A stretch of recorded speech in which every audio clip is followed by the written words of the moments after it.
Bonjour.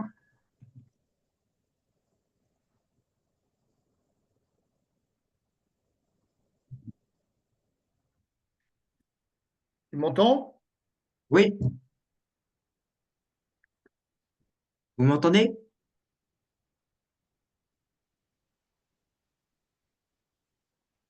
Salut. Est-ce que tu m'entends? Oui, Oui. vous Oui. m'entendez?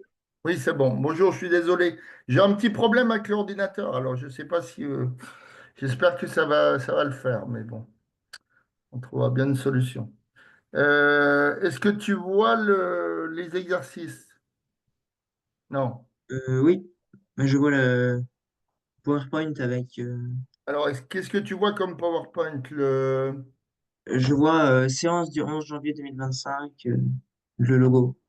Alors, est-ce que tu vois cet exercice-là Oui, je le vois. avec Jupiter? Oui, Ok, on va commencer avec un autre truc.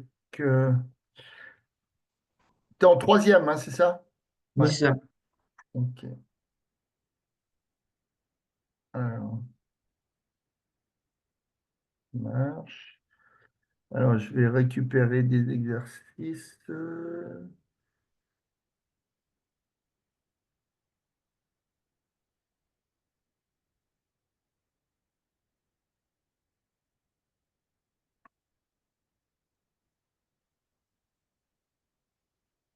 Ok, ça, c'est bon.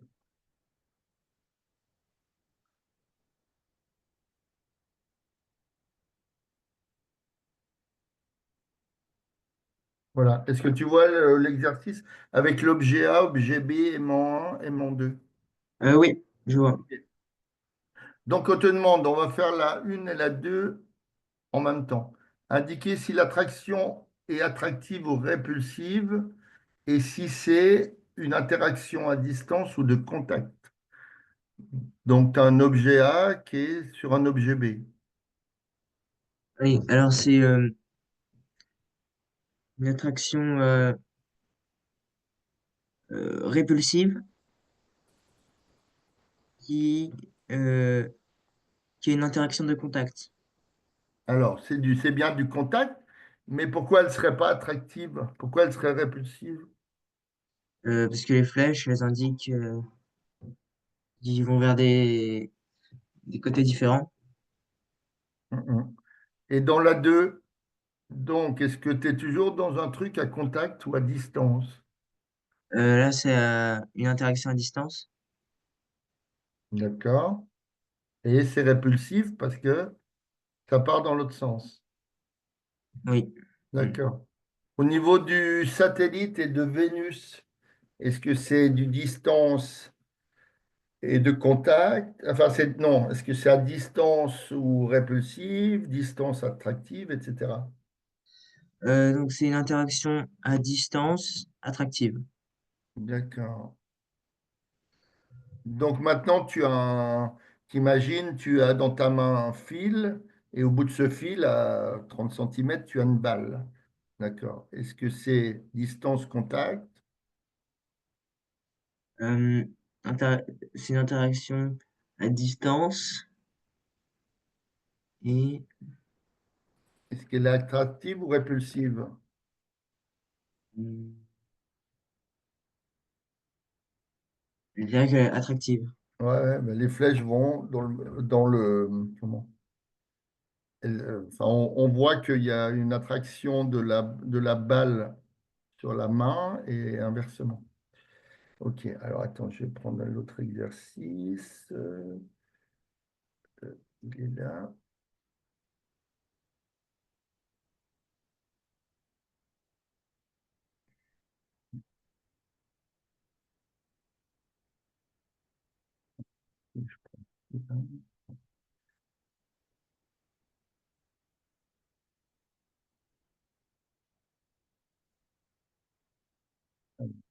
Comme ça.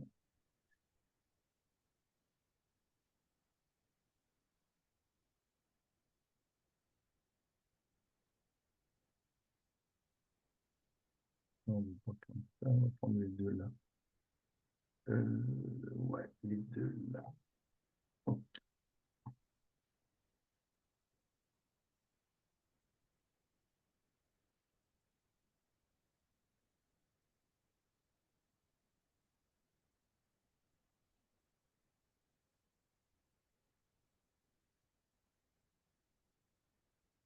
Voilà la diapo.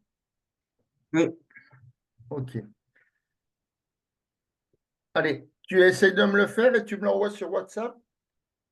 Le 3 déjà. ouais, d'accord.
Attends, je te remets.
Je reviens. Mhm.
Ok.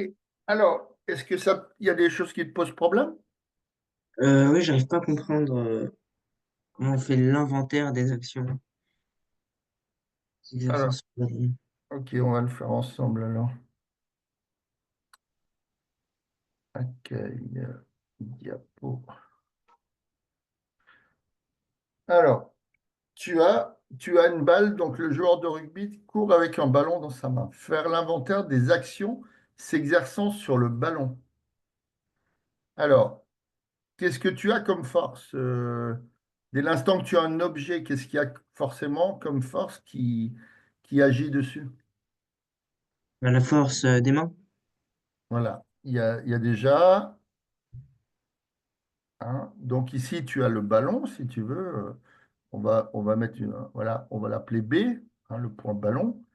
Donc, tu as, comment, je veux dire, les forces qui s'exercent, hein, donc les forces qui s'exercent.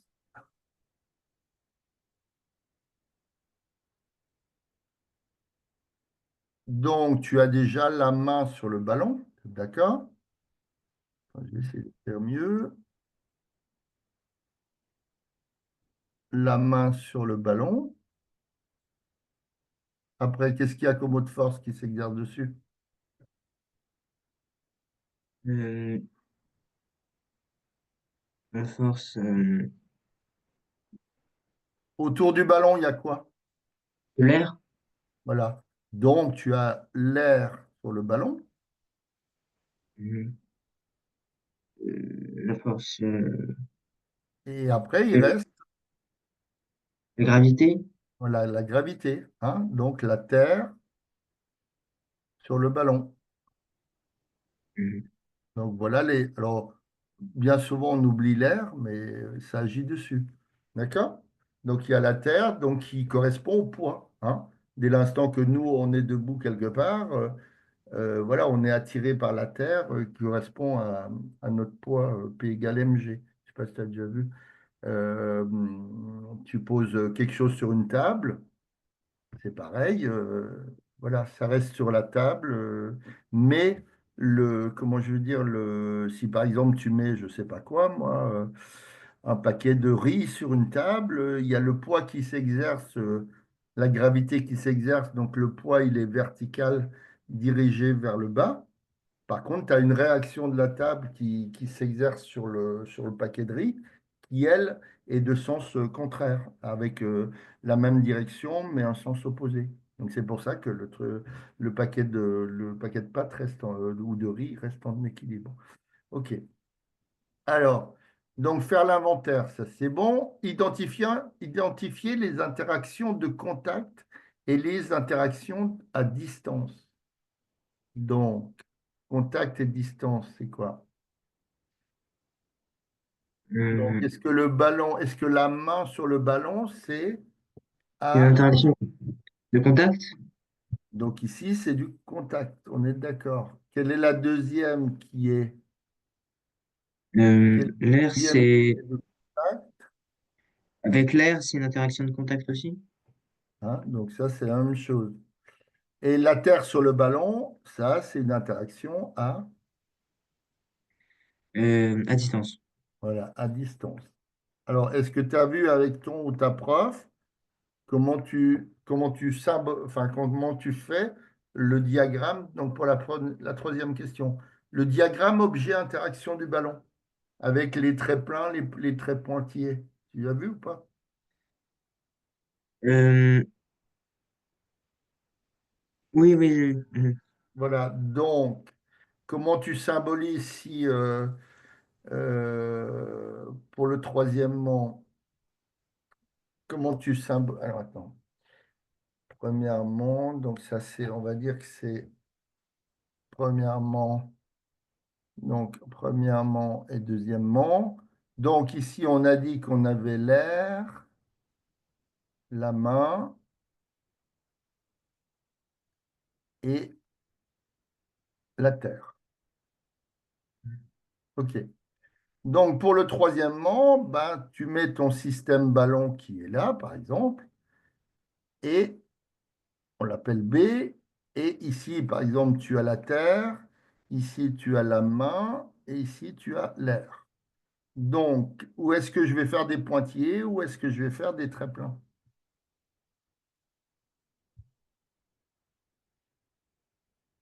euh, alors,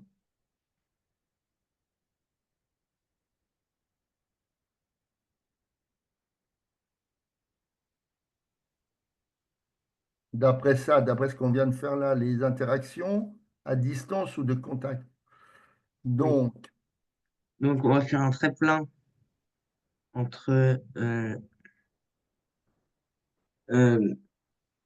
la main et, le ballon, et le ballon, oui. après, Euh, donc, un trait, donc un trait plein de la main vers le ballon, donc avec une flèche vers le ballon. ça, c'est on a fait. Voilà. Et après, un trait en pointillé de la terre vers le ballon. OK. Et de l'air vers le ballon, est-ce qu'on va faire un trait plein ou pointillé? Plein. On va faire plein, parce que ce sont des interactions de contact. D'accord? Alors, on te dit, donc dans l'exercice 4, la Terre maintient la Lune en orbite autour d'elle. La Terre exerce sur la Lune une action attractive, d'accord?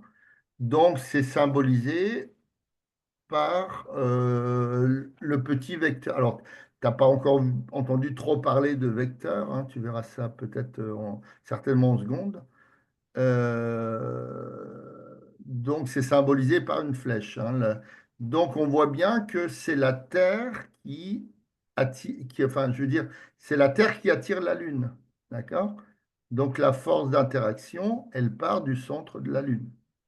Maintenant, dans la deuxième question, on va voir la force d'attraction de la Lune sur la Terre.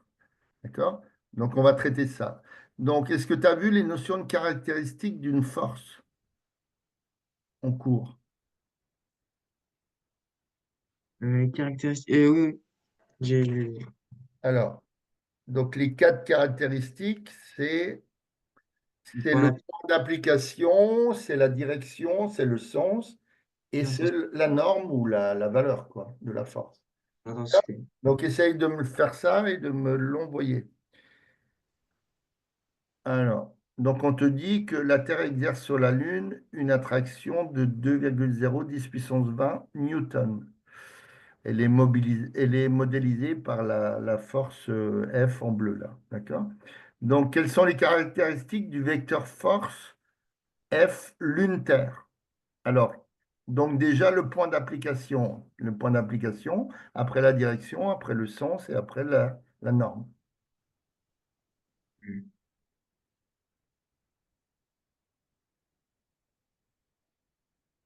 Après, il faudra mettre le vecteur force, c'est-à-dire le vecteur force Lune-Terre. Et après, il faudra construire le diagramme interaction. Ouais.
On peut envoyer l'exercice.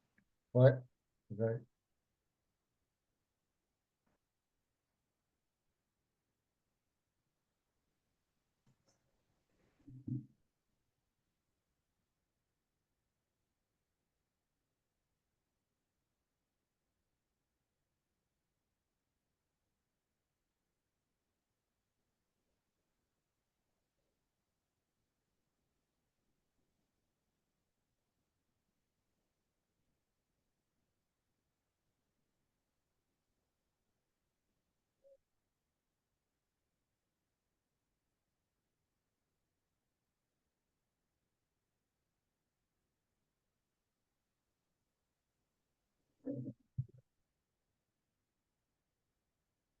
Ok. Alors, je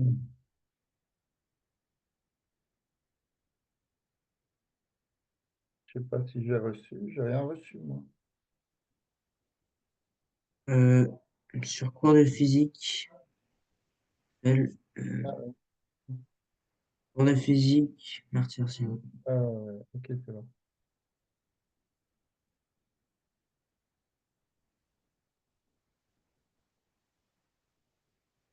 Alors, donc, on te demande donc quelles sont les caractéristiques du vecteur force l'une vers la Terre. Donc, toi, t'emploies euh, donc force d'interaction de la Lune vers la Terre. Donc, effectivement, I s'exerce le point d'application au niveau de la Lune.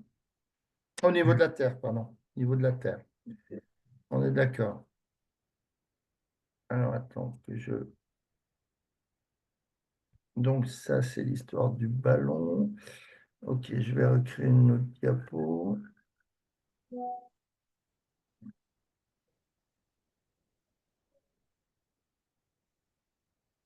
Donc, ça, c'était l'exo 3 et ça, c'est l'exo 4.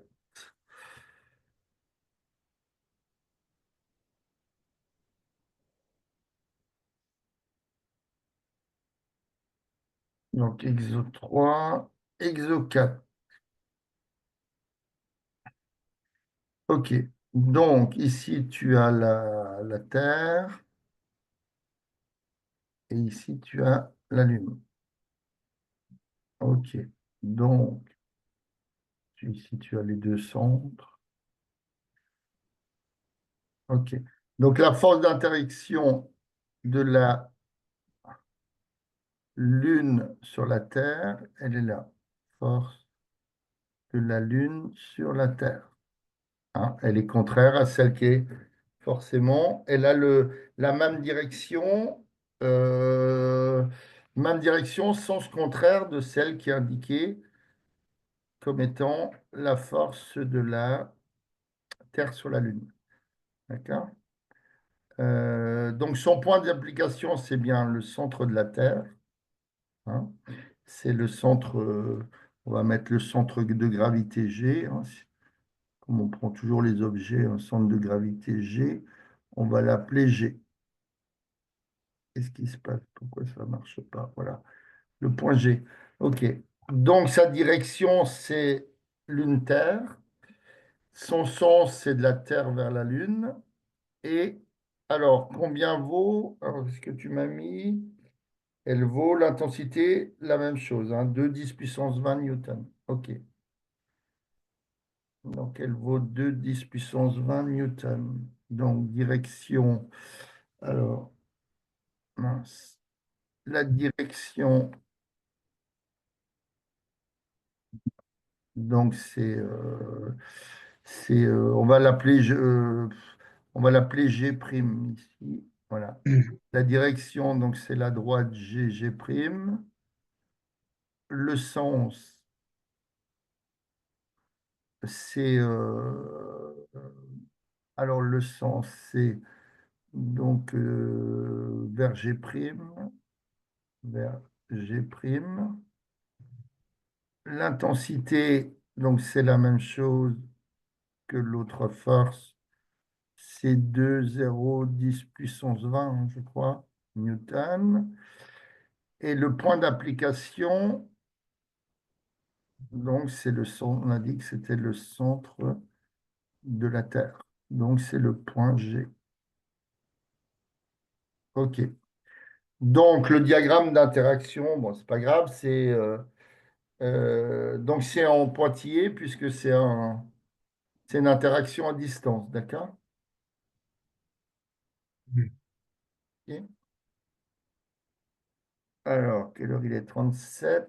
On a peut-être le temps de faire celui-là.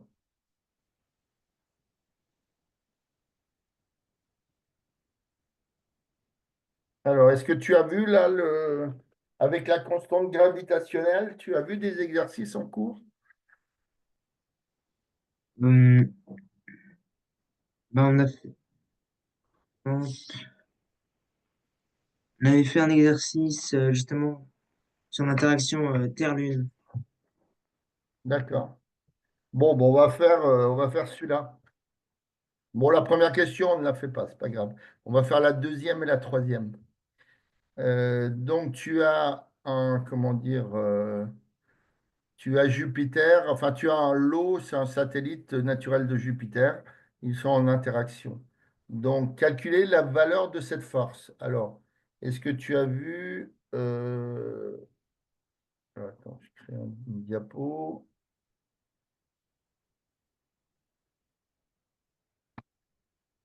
Donc, est-ce que tu as vu en cours que la force, c'était comment? La constante gravitationnelle multipliée par la masse, donc ici dans notre exo, masse de Jupiter, fois la masse de l'eau, le satellite, sur la distance au carré. Tu as vu cette Oui, formule-là? j'ai. OK. Alors, donc essaye voir de m'envoyer cette histoire. Tu calcules la force. Alors, attention aux unités, hein. Il y a peut-être un petit piège quelque part. Et après, tu as une échelle des forces qui te dit qu'un centimètre représente 3,0 10 puissance 22 newtons. Donc, en fonction de la valeur de ta force, il faudra représenter cette force à l'aide de l'échelle proposée. Allez, je te laisse faire.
Oh, putain.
C'est bon, t'as trouvé? Non, non. Non, c'est bon, j'ai trouvé. Alors, on va le faire ensemble, là, parce que j'ai un cours après qui suit à D'accord. 16 heures. OK. Allez, on y va. Donc, tu appliques ta formule F égale G, masse de Jupiter, masse l'eau sur D2. OK. Donc, en application numérique, le G, ça vaut combien d'après l'énoncé? Le G, euh, ça vaut 6,67 fois 10 puissance moins 11. 10 puissance moins 11. Donc, 6,67, 10 puissance moins 11. Alors, multiplier. La masse de Jupiter, c'est Euh, c'est 1,90 fois 10 puissance 27. OK. Alors, il faut savoir qu'il faut mettre les choses en kilos, hein.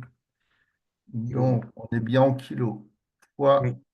1,90 10 puissance 27. Et la masse du satellite, c'est 8,93. 10 puissance 22. Oui, c'est ça. Multiplié par 8,93, 10 puissance 22. Alors, je divise tout ça par quelque chose au carré, une distance au carré. Donc, quelle est la distance? 4,22, 10 puissance 5 km. Alors, est-ce qu'il faut la mettre comme ça? Est-ce qu'il faut la transformer? Il faut la mettre au carré. Oui, non, mais au carré, je suis d'accord avec toi. Mais est-ce que les notions de distance dans cette formule, on les travaille en kilomètres ou on les travaille dans une autre Ah, unité? c'est en kilomètres. Oui. T'es sûr? Ah non, dans le système international, c'est les mètres. Ouais. Donc, on va mettre 4,5 et on va rajouter quoi? Pas 4,5, 4,22. Donc 10 puissance 5, normalement, hein, d'après l'énoncé, on a 4,22, 10 puissance 5 km. Donc il faut mettre quelle unité? Si on le met en mètres, on va être obligé de multiplier par quel coefficient là-dedans, dans la parenthèse. Hum, multiplié par 1000, Voilà, hein. par 10 puissance 3. mon tableau de correspondance. Kilomètre, hectomètre, décamètre, mètre. Donc, 1 kilomètre, c'est bien 1000 mètres. Hein, 1 kilomètre égale 1000 mètres. Alors, au lieu de mettre 1000, on va travailler avec des puissances, puisqu'on a des puissances partout. Ouais, Donc, 10 c'est puissance 10 3. puissance combien? 10 puissance 3. Voilà, 10 puissance 3 mètres. Donc, ici, on multiplie par 10 puissance 3. OK. Alors, alors, essayez voir de faire à la machine. Tu as une machine là sous la main? Ah 6, oui, 6,67 fois 1,90 fois 8,93.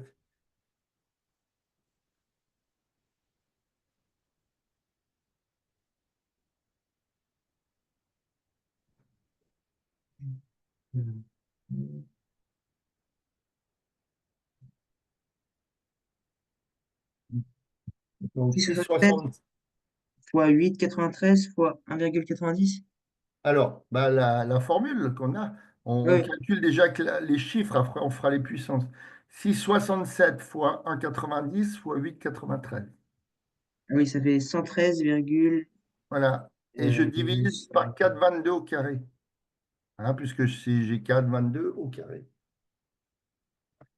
Donc, le nombre, ça va faire.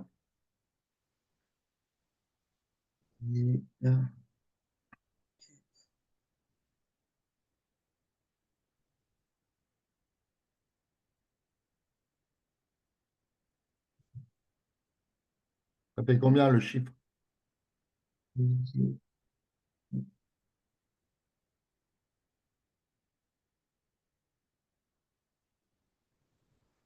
Euh, mais,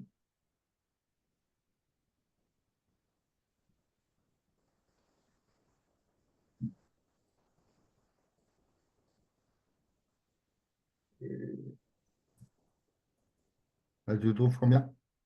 T'as fait le calcul avec les puissances ou juste avec les nombres? euh, avec, euh, avec les nombres, j'ai environ 6, Alors, eux, 6,3, eux, ils trouvent, je crois, 6,35. Non, 6,35. ouais, 6,35. OK.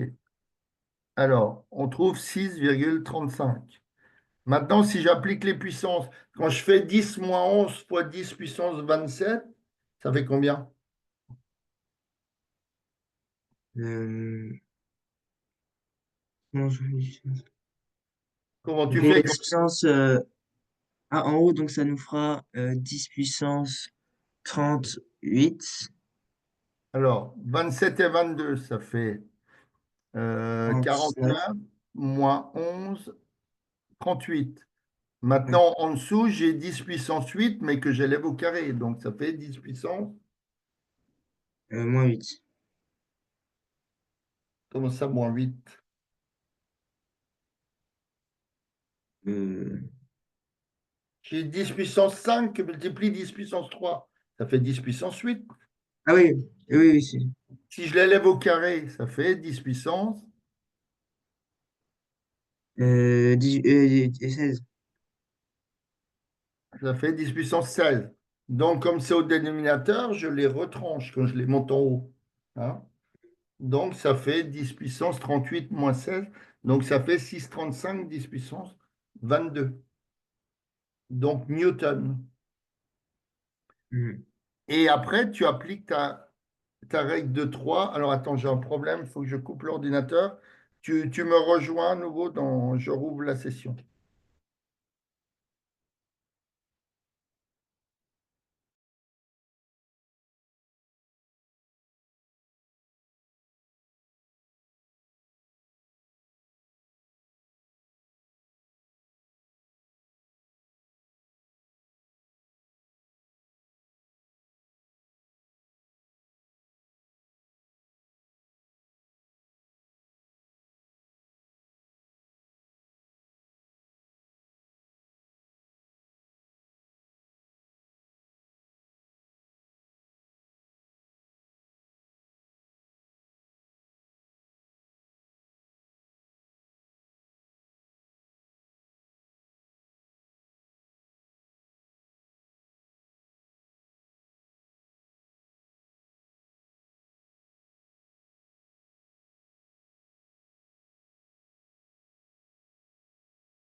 Ok, ça c'est bon.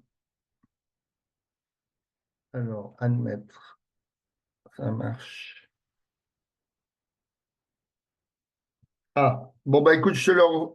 Tu m'entends? Tu vois la diapo? Je te ferai le calcul intermédiaire parce que comme je ne l'ai pas enregistré, il a disparu. Euh, Avant de te l'envoyer, je te le fais après.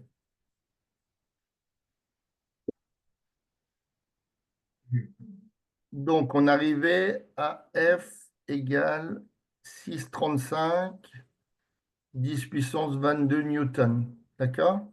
Mm. Alors, dans la dernière question, on te disait que l'échelle des forces sur le dessin, hein, 1 cm représente 3,010 puissance 22 newtons. Donc, nous, alors tu as vu la règle de 3 en maths ou la règle du produit en croix. Oui, j'ai vu. Donc, tu fais 6,35, c'est ce qu'on a trouvé, 10 puissance 22 newtons, ça représente X. D'accord? Et donc, tu appliques ton produit en croix, donc ça fait 3 zéros fois X, 3 zéros, pardon, 10 puissance 22 fois X égale 1 fois 6,35, 10 puissance 22.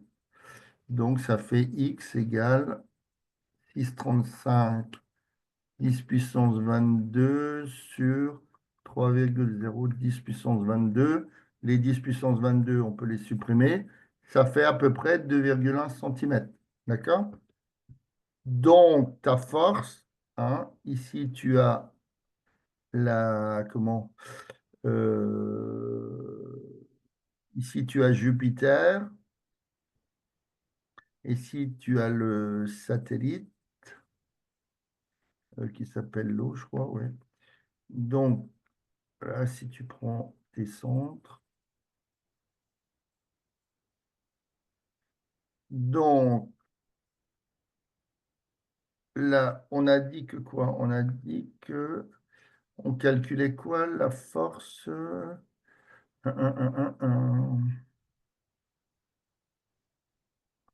Force d'attraction de Jupiter sur l'eau. Donc, forcément, ça va vers dans la direction de Jupiter. Non, c'est pas ça. Ça, c'est la correction. Bon, tu verras la correction. C'est pas grave. Voilà. Donc, ta force, eh ben, tu vas la tracer ici. D'accord? Donc, ta force de Jupiter sur l'eau, force d'attraction, elle aura ça sera une force de 2,1 cm, hein, représentée sur le dessin. D'accord? D'accord. OK. Bon, bah écoute, je te laisse. Je refais le calcul intermédiaire et je t'envoie le fichier un peu plus tard. Bon après-midi. Au revoir.